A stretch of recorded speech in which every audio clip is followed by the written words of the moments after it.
Decode the world unfiltered.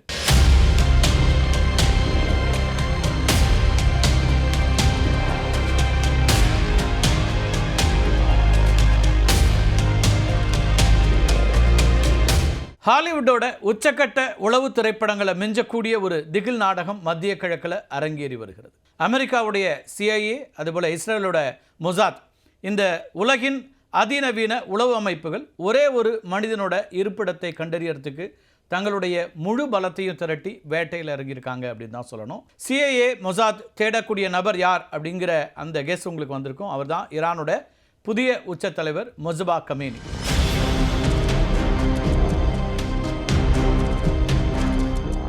America Israel கூட்டு தாக்குதலில் பிப்ரவரி 28 ஈரானோட உச்ச தலைவர் அயதுல்லா அலி கமேனி கொல்லப்படுறாரு. அதை தொடர்ந்து மார்ச் மாத மத்தியில் ஈரானுடைய உச்ச தலைவராக மொஜ்தபா கமேனி நியமிக்கப்பட்டார். அப்போ அவர் நேரடியா வீடியோலையோ அல்லது பொதுவெளியிலேயோ தோன்றி மக்கள் கிட்ட உரையாற்றல. ஈரான் அரசு தொலைக்காட்சியில் அவர் வெளியிட்டதா அறிக்கை ஒன்று மட்டும்தான் வாசிக்கப்பட்டுச்சு. ஈரானிய சட்டப்படி புதிய உச்ச தலைவர் தேர்ந்தெடுக்கப்பட்டதும் அவர் நிபுணர்கள் அவை அப்படின்னு சொல்லப்படக்கூடிய அந்த அவையின் முன்னாடி நேரில் ஆஜராகி உறுதிமொழி ஏற்கணும். இந்த உறுதிமொழி ஏற்பு நிறைவடைஞ்ச பிறகு புதிய தலைவர் சட்டப்பூர்வமாக நாட்டின் இராணுவம் மற்றும் அனைத்து அரசு துறைகளின் மீதான முழு அதிகாரத்தையும் பெறுவார். மொஜ்தபா கமேனி நியமிக்கப்பட்டதாக அறிவிக்கப்பட்டாலும் அவர் நிபுணர்கள் அவையின் முன்னாடி இன்னைக்கு வரைக்கும் ஆஜராகலை. ஈரானில் நவ்ரூஸ் அப்படின்னு அழைக்கப்படக்கூடிய புத்தாண்டு வெகு விமரிசையாக கொண்டாடப்படும். இந்த ஆண்டு மார்ச் 20 நவ்ரூஸ் பண்டிகை கொண்டாடப்பட்டுச்சு. பொதுவாக இந்த நவ்ரூஸ் புத்தாண்டு பிறக்கக்கூடிய தருணத்தில் ஈரானுடைய உச்ச தலைவராக யார் இருந்தாலும் அவர் அரசு தொலைக்காட்சியில் தோன்றி மக்களுக்கு உரை நிகழ்த்துவார். அந்த உரையின் போது தான் ஸ்லோகன் ஆஃப் த இயரை உச்ச தலைவர் அதிகாரப்பூர்வமாக வெளியிடுவார். ஈரான் அரசு, இராணுவம், அது மட்டும் இல்லாமல் மக்கள், இவங்க அனைவருக்குமே அந்த ஆண்டில் எந்த விஷயத்தில் அதிக கவனம் செலுத்த வேண்டும் அப்படிங்கிறத உச்ச தலைவர் வெளியிடக்கூடிய இந்த ஸ்லோகன் ஆஃப் த இயர் தான் தீர்மானிக்கும். அது மட்டும் இல்லாமல் உச்ச தலைவர்கள் ஈரானுடைய 2வது பெரிய நகரமும் ஆன்மீக மையமாக இருக்கக்கூடிய மஷாத் நகரத்துக்கு பயணம் மேற்கொள்வாங்க. அங்கே இருக்கக்கூடிய இமாம் ரெசா புனித தலத்தில் பல்லாயிரக்கணக்கான மக்கள், அதேபோல் அதிகாரிகளுக்கு இடையில் உச்ச தலைவர் ஆற்றக்கூடிய உரை இருக்கு இல்லையா, அது நாட்டின் மிக முக்கியமான கொள்கை அறிவிப்பாக கருதப்படும். ஆனால் ஈரானுடைய புதிய உச்ச தலைவர் மொஜ்தபா கமேனி நவ்ரூஸ் பண்டிகையின் போது பொது நிகழ்ச்சிகளிலோ அல்லது காணொளி வாயிலாகவோ தோன்றவில்லை. அதுக்கு பதிலாக அவருடைய பெயரில் எழுத்துப்பூர்வமான செய்தி மட்டுமே ஈரானிய அரசு ஊடகங்கள் அதேபோல் டெலிகிராம் வாயிலாக வெளியிடப்பட்டுச்சு. நவ்ரூஸ் பண்டிகையின் போது மொஜ்தபா கமேனி பொதுவெளியில் தோன்றுவார் அப்படின்னு காத்திருந்த அமெரிக்காவுக்கும் இஸ்ரேலுக்கும் ஏமாற்றம் தான் மிஞ்சியது.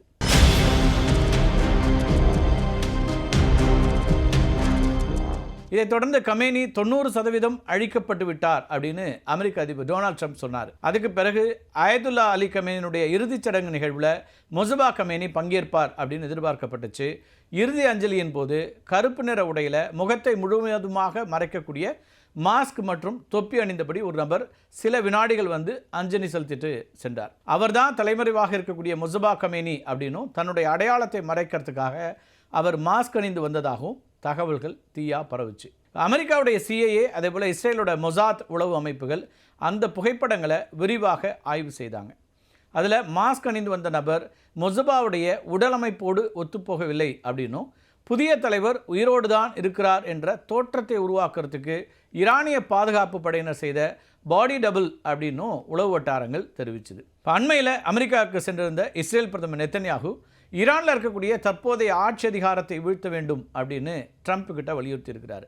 அலி கமேனியினுடைய மறைவுக்கு பிறகு புதிய தலைவர் மொஜ்தபா கமேனியின் கீழ் ஈரானிய இராணுவமும் ஆட்சி அமைப்பும் தொடர்ந்து இயங்கி வர்றதுனால அரைகுறையான ஒரு போர் நிறுத்தத்தை விட ஆட்சி மாற்றத்திற்கான அழுத்தத்தை தர்றது தான் சிறந்தது அப்படின்னு நெத்தன்யாகு ட்ரம்ப் கிட்ட சொல்லியிருக்கிறார். இதனைத் தொடர்ந்து தான் CIA, மொசாத் இந்த 2 பேரும் இப்போ மொஜ்தபா கமேனியை தேட தொடங்கி இருக்கிறாங்க.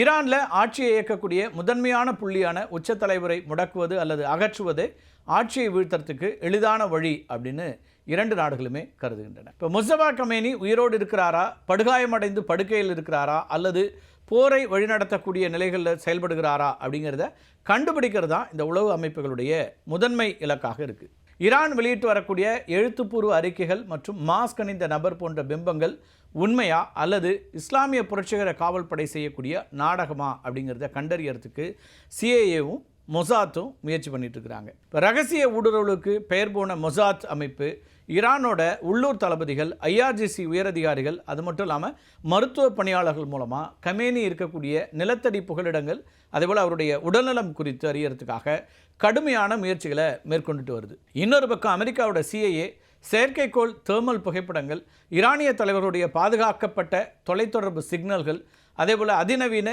AI பகுப்பாய்வு மூலமாலாம் அவருடைய இருப்பிடத்தை கணிக்க தொடங்கியிருக்கிறாங்க. இப்போ இஸ்ரேலோட துல்லியமான ஏவுகணை தாக்குதல்களுக்கு பயந்து கமேனி ஈரானுடைய நட்டான்ஸ் அல்லது ஃபோடோ போன்ற நிலத்தடி அணுசக்தி தளங்களுடைய ஆழமான நிலத்தடி பகுதியில் தங்கியிருக்கலாம் அப்படின்னு சொல்லப்படுது.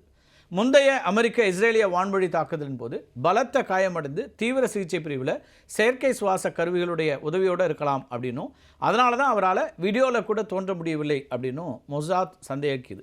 எந்த ஒரு டிஜிட்டல் அல்லது மின்னணு சாதனங்களை பயன்படுத்தினாலும் மொசாத் தன்னுடைய இருப்பிடத்தை கண்டுபிடித்து விடும் அப்படிங்கிறதுனால கமேனி எலக்ட்ரானிக் சாதனங்களை முற்றிலுமாக தவிர்த்து விட்டதாகவும் தகவல்கள் இன்னொரு பக்கம் சொல்லுது. இப்போ முஸ்தபா கமேனியினுடைய இருப்பிடம் மற்றும் நிலை குறித்து உறுதியான தகவல் இல்லாததுனால ஈரானிய இராணுவத்திற்குள்ளேயும் ஆட்சி அதிகாரத்துக்குள்ளேயும் இருக்கக்கூடிய முரண்பாடுகள் வெடிக்க வாய்ப்பு இருப்பதா CIA கணிக்கிறாங்க. கமேனியினுடைய இருப்பிடம் துல்லியமாக கண்டறியப்பட்டுச்சுன்னா நெத்தன்யாவினுடைய விருப்பப்படி ஈரானோட கமாண்ட் சென்டர்களை தகர்த்து ஆட்சியை முற்றிலுமாக கவிழ்க்கிறதுக்கு அமெரிக்காவும் இஸ்ரேலும் திட்டமிட்டு இருக்காங்க. அமெரிக்கா அதேபோல் இஸ்ரேல் இந்த இரண்டு நாடுகளுடைய அதிநவீன வெப்ப உணரி தேர்மல் இமேஜிங்னு சொல்லுவாங்க, அதேபோல் AI செயற்கைக்கோள்கள் நிலத்தடியில் இருக்கக்கூடிய மனித நடமாட்டத்தையும் உடலில் வெப்பத்தையும் கூட துல்லியமாக கண்டறியக்கூடியவை. இதிலேருந்து தப்பிக்கிறதுக்கு கமேனி தங்கியிருப்பதாக சொல்லப்படக்கூடிய சந்தேகப்படக்கூடிய நிலத்தடி புகலிடங்கள் இருக்கு இல்லையா, பங்கர்ஸ், அது பூமிக்கு கீழே நூற்றுக்கணக்கான அடிகள் ஆழத்தில் அதிநவீனமான காந்த அலை எதிர்ப்பு நுட்பத்தோடு கட்டப்பட்டிருக்கின்றன. இதனால் செயற்கைக்கோள்களால் உள்ளே மனிதர்கள் இருக்கிறார்களா அப்படிங்கிறத படம் பிடிக்க முடியறதில்ல அப்படிங்கிறதும் வரக்கூடிய தகவலாக இருக்குது.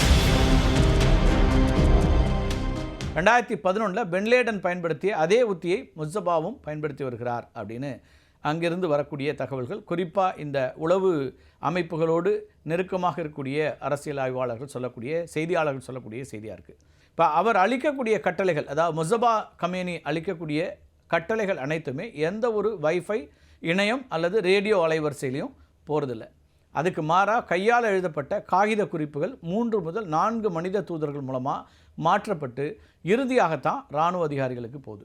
அந்த தூதர்களுக்கே தாங்கள் யாருடைய கடிதத்தை கொண்டு செல்கிறோம் அப்படிங்கிறது தெரியாத அளவுக்கு பிளைண்ட் நெட்வொர்க் முறையில் இது இயங்குது அப்படின்னு சொல்லப்படுது. முஸ்தபா கமேனி தாக்குதலில் படுகாயம் அடைந்திருக்கலாம் அப்படிங்கிற சந்தேகத்தின் பேரில் மொசாத் என்ன பண்ணுறாங்கன்னா தன்னுடைய முழு கவனத்தையும் ஈரானுடைய முன்னணி அறுவை சிகிச்சை நிபுணர்கள், அது மட்டும் இல்லாமல் தீவிர சிகிச்சை மருத்துவர்கள் மேலே திருப்பியிருக்கு. ஈரானோட டாப் டாக்டர்கள் திடீர்னு காணாமல் போகிறார்களா அல்லது பாதுகாக்கப்பட்ட நிலத்தடி பகுதிகளுக்கு ரகசியமாக அழைச்சிட்டு செல்லப்படுறாங்களா அப்படிங்கிறதெல்லாம் மொசாத் உளவாளிகள் கண்காணிச்சிட்டு இருக்கிறாங்க. அதே நேரத்தில் தங்களுடைய மருத்துவ குழுவிலேயே யாராவது மொசாத் உளவாளியாக இருந்துவிடக்கூடாது அப்படிங்கிறதுனால முஸ்தபாவுக்கு சிகிச்சை அளிக்கக்கூடிய மருத்துவ குழுவை IRGC முற்றிலும் தனிமைப்படுத்தி வச்சிருக்கு. இப்போ CIA அதேபோல் மொசாத் இந்த 2 அமைப்பையும் திசை திருப்பறதுக்கு ஈரானிய பாதுகாப்பு படை பல போலி உத்திகளையும் கையாண்டுட்டு இருக்காங்க. ஒரே நேரத்தில் முஸ்தபாவுடைய அதிகாரப்பூர்வ கான்வாய்ஸ் டெஹ்ரானில் வெவ்வேறு திசைகளில் பயணிக்க வைக்கப்படுகின்றன. அதேபோல் அவரோட உடலமைப்பு கொண்ட பாடி டபுள் நபர்களை ரகசிய வாகனங்களில் ஏற்றி இறக்கிறதன் மூலமாக மொசாத்தோட செயற்கைக்கோள்கள் அதேபோல் உள்ளூர் உளவு அமைப்புகளை குழப்பமடைய வைக்கிற ஒரு யுத்தியும் ஃபாலோ பண்ணுறாங்க. கொல்லப்பட்ட அயதுல்லா அலி கமேனியுடைய இருப்பிடத்தை டெஹ்ரானில் இருக்கக்கூடிய CCTV கேமராக்களை ஹேக் செஞ்சும் மொபைல் சிக்னல்களை கண்காணிச்சும் தான் CIA அதேபோல் மொசாத்தோட யூனிட் 8200 இந்த பிரிவு 8200 பிரிவு துல்லியமாக கண்டறிஞ்சது. அப்போ இதை உணர்ந்த ஈரான் பாதுகாப்பு படை என்ன பண்ணுறாங்கன்னா, இப்போ மொசபா இருக்கலாம்னு சந்தேகப்படக்கூடிய வீதிகள் அதேபோல் அதை சுற்றி இருக்கக்கூடிய மண்டலங்களில் இருக்கக்கூடிய அனைத்து கேமராக்களையும் முற்றிலும் துண்டித்து மனித காவலாளிகளை மட்டும்தான் பாதுகாப்புக்கு பயன்படுத்திட்டு இருக்கிறாங்க. இதுக்கிடையில் ஈரானோட அதிபராக இருக்கக்கூடிய மசூத் தான் புதிய உச்சத்தலைவர் முஸ்தபாவை நேரில் சந்தித்து பேசியதாக அண்மையில் தெரிவிச்சிருந்தார். ஆனால் அந்த சந்திப்பு தொடர்பான ஒரு புகைப்படம் கூட வெளியிடப்படலை. இதனால் புரட்சிகர காவல்படை ஆட்சியின் ஸ்திரத்தன்மையை வெளிக்காட்டுறதுக்கு முஸ்தபா உயிரோடு இருப்பதாக காட்டக்கூடிய ஃபேண்டம் ரெஜிமை நடத்துகிறதா அப்படிங்கிற கேள்வியும் எழுந்திருக்கிறது. பனிப்போர் காலத்து உளவு புதினங்களையும் ஹாலிவுட்டோட விறுவிறுப்பான ஸ்பை த்ரில்லர் திரைப்படங்களையும் மிஞ்சக்கூடிய வகையில் நகர்ந்து கொண்டு இருக்கிறது இந்த தேடுதல் வேட்டை. வெறும் 2 நாடுகளுக்கு இடையிலான போர் மட்டுமல்ல, அதிநவீன தொழில்நுட்பத்திற்கும் பழமையான மறைமுக உத்திகளுக்கும் இடையே நடக்கக்கூடிய நுட்பமான ஒரு சதுரங்க விளையாட்டு அப்படின்னு கூட சொல்லலாம். ஒரு பக்கம் உலகின் அதிநவீன செயற்கைக்கோள்கள், செயற்கை நுண்ணறிவு, அதிநவீன ஏவுகணைகள் இதோட காத்திருக்கக்கூடிய CIA மொசாத் கூட்டணி. இன்னொரு பக்கம் டிஜிட்டல் தடயங்கள் ஏதுமின்றி காகித குறிப்புகள், நிழல் மனிதர்கள், ஆழ்நில புகலிடங்கள், இது மூலமாக கண்ணாமூச்சி காட்டக்கூடிய ஈரானுடைய பாதுகாப்பு அரண். திரைப்படங்களில் வர்றது போல இந்த உளவுப் போரினுடைய இறுதிக்கட்ட திரை விலகும்போது தான் மத்திய கிழக்கின் அடுத்த கட்ட வரைபடமும் அதிகாரத்தின் உண்மையான முகமும் உலகத்திற்கு தெரிய வரும். மீண்டும் ஒரு காணொலியை சந்திக்கலாம் நண்பர்களே. நன்றி, வணக்கம்.